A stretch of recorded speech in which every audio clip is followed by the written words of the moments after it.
Support comes from St. Louis Public Library Foundation, helping the library serve children and their families with programs and services needed to become lifelong readers. More information about the foundation is at STLPR.org.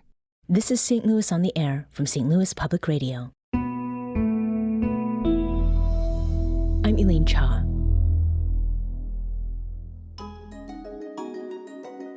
Last month, a plan to build a 440-acre data center in St. Charles raised serious concerns among residents worried about decreased property values, water contamination, and increased energy costs.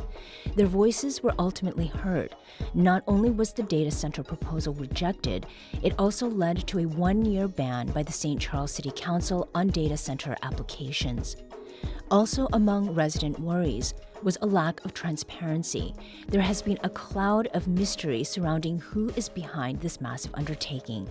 Joining me in the studio to talk about how this situation has unfolded is STLPR Senior Environment and Data Reporter, Kate Grumke. Kate, welcome back to the show, and thanks for joining us. Thanks for having me.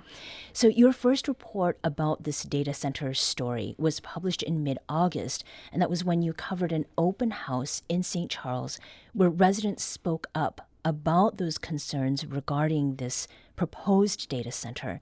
Take us back to that open house. And in a nutshell, what did the data center plans entail?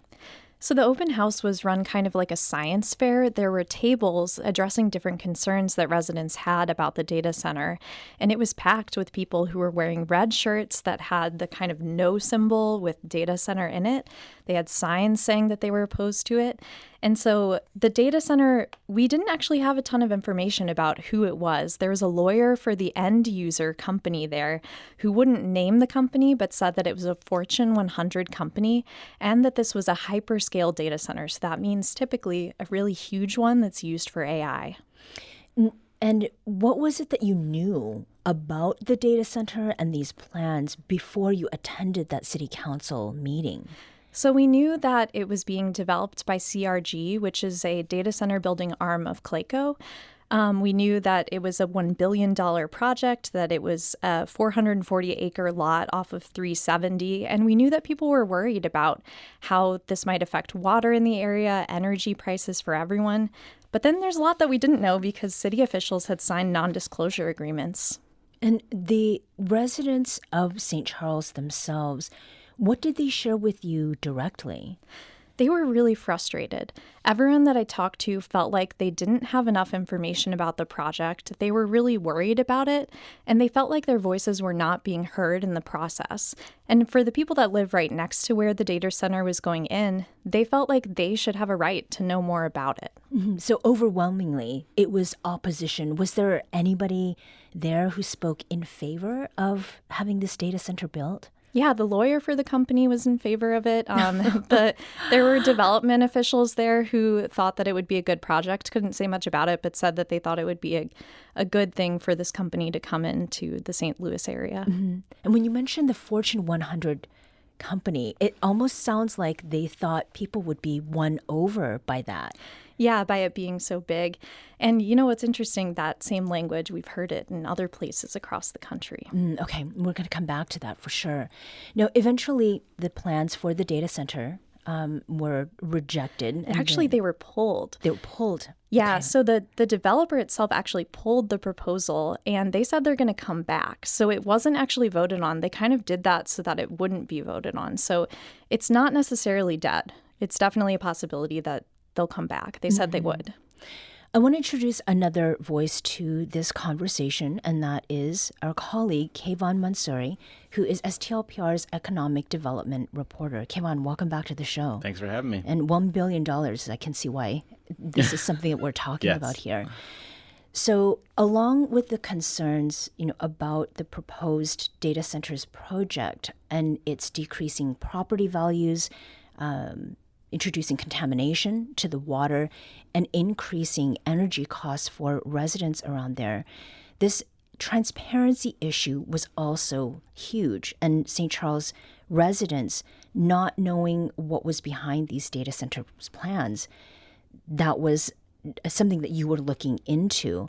So we do know that the developer that applied for the permit to start the construction is CRG Cumulus, and that is led by Christopher McKee. But how is it that you started uncovering who CRG is working with or who it's working for? So the credit goes to Kate. She very smartly filed a Sunshine Records request for the NDAs that were signed by officials in St. Charles County. And on those, she called me over her desk like, "Hey, do you want to dive into this?" Because as I know, we love investigations here at St. Louis Public Radio, and we started looking on the bottom of this NDA. It was signed by a Michael Montfort with a Star Innovations LLC, and that immediately kind of the investigative sort of muscle started to flex a little bit, and we sort of said, well, we can start looking up these LLCs in Missouri, in different states, and we can start looking at different data centers and how they came to be.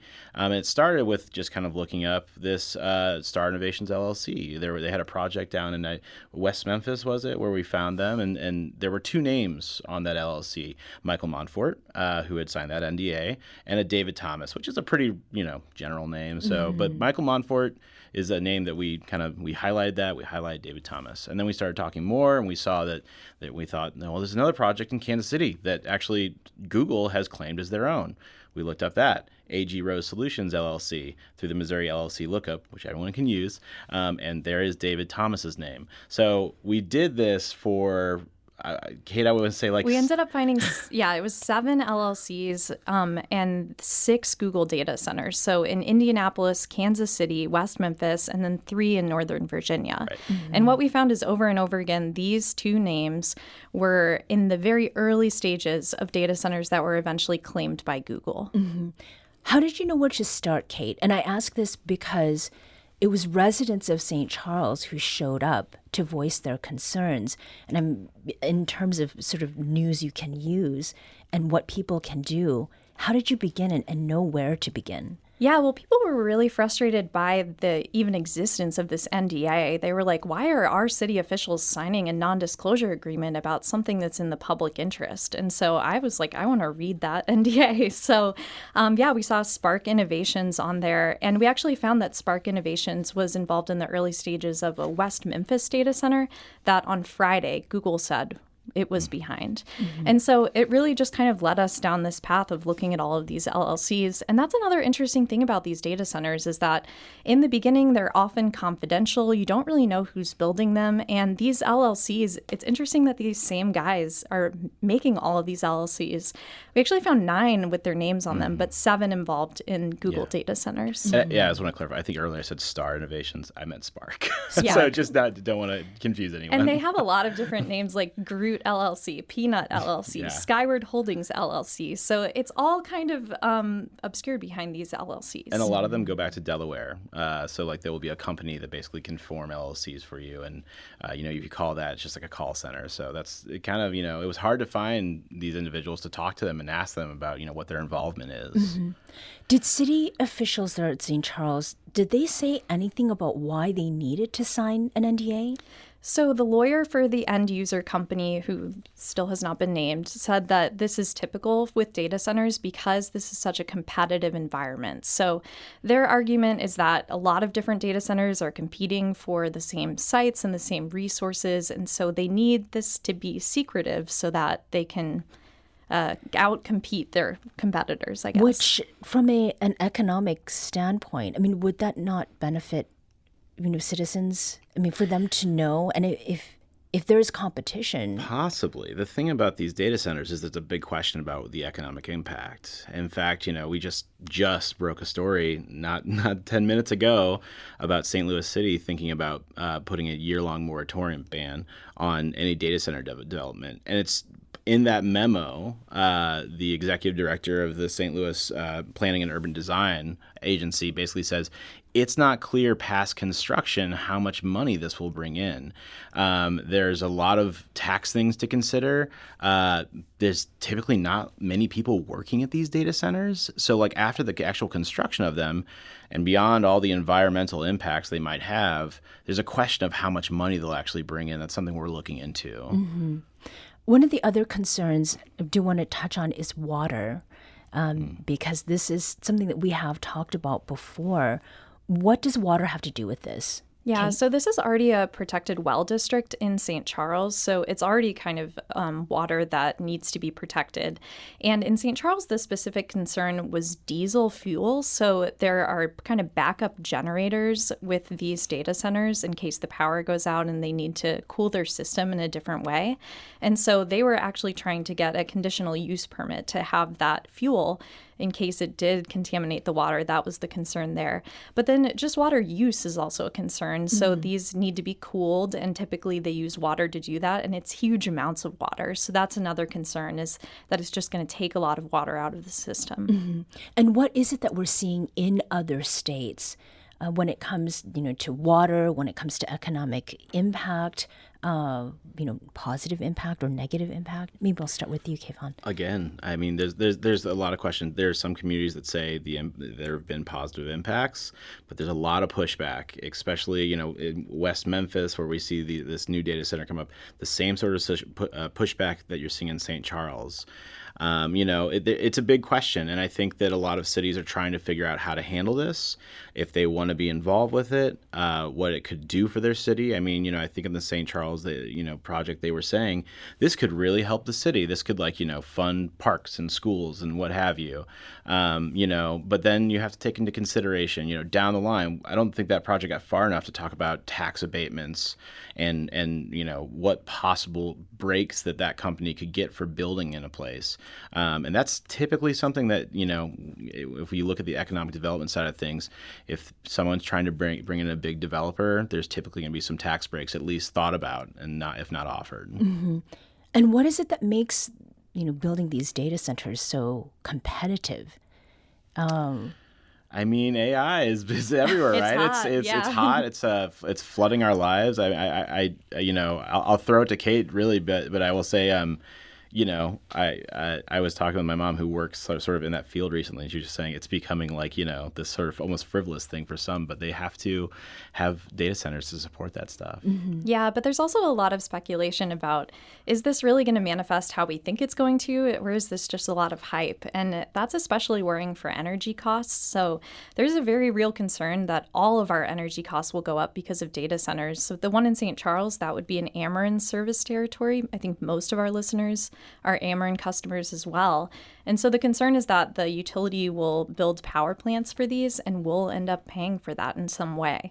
And so there is actually an effort at the state level to try to put new rates in place for the data centers. That's still being nailed down, and the devil's in the details, but this is a big thing that people are talking about in the energy space now too.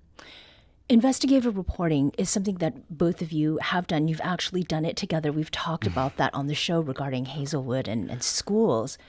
But when did you realize that these dots were actually connecting, and that there was a certain shape coming out from these connections? Well, I think the whole newsroom probably heard when we started connecting the dots, because we were sitting at Kate's desk kind of being like, oh, this connects and this connects. But once we started connecting these names to LLCs, it became clear. When these guys show up, as Kate said earlier, when their two names appear on LLCs that are signing up to they're very clear they're going to build a data center. It very often points, and we are saying this points to Google. We're not saying it is. We're saying very often Google is the data center that ends up being the end user of that development. And why are you all so careful about saying where these dots are pointing at, and not that it is definitively Google? Well, this is kind of how it's happened in other communities too. Reporters will connect the dots, and then eventually Google does announce that it is behind the data center. And so until we get confirmation from the company, I don't think that we can say definitively. And we did ask them to comment, and they did not respond. So I think that that's really what we're waiting for, but we've also requested a lot more documents from the city. We'll definitely be reporting on those for people to know what's going on. And I'll just add, this is purposely secretive. So we are working in a system that has been set up to sort of, put a cloak over things. So we are just shining a light and saying, here's what we see, here's what we think. And is there some point at which Google does say, it's us, like, can we expect an answer within a particular period of time? I think if it gets that far, eventually we will know. Yeah. There will be an announcement, and that's what happened in Kansas City, in Indianapolis, in West Memphis, in the case of these 3 data centers in Northern Virginia. So that is typically how it happens. But with this year-long ban in St. Charles, it could be some time. And I'll also say in those cases, too, the company said it's a Fortune 100 company. So even that language was similar.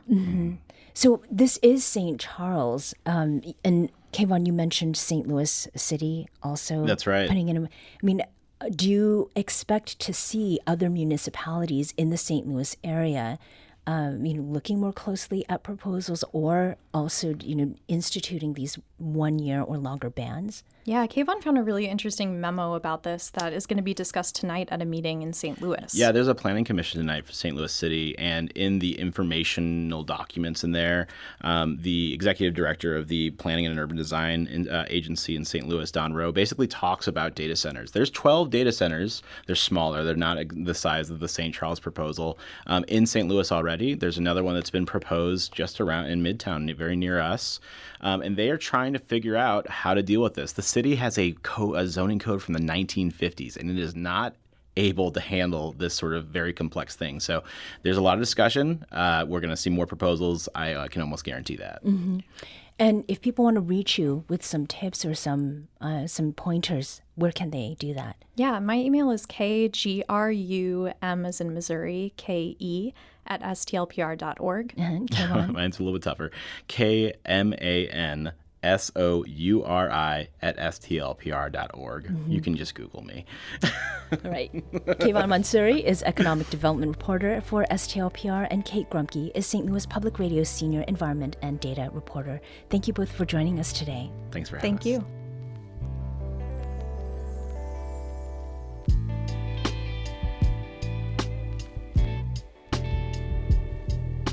This episode was produced by Maya Norfleet. Our executive producer is Alex Hoyer. St. Louis on the Air is a production of St. Louis Public Radio. Understanding starts here. Do you find yourself regularly listening to episodes of St. Louis on the Air? Suggest us to a friend you think might enjoy our conversations. And leave us a review and rating on Apple Podcasts on the App Store. It's the simplest way to help people discover our show. Thanks. St. Louis Public Radio is a member-supported service of the University of Missouri St. Louis.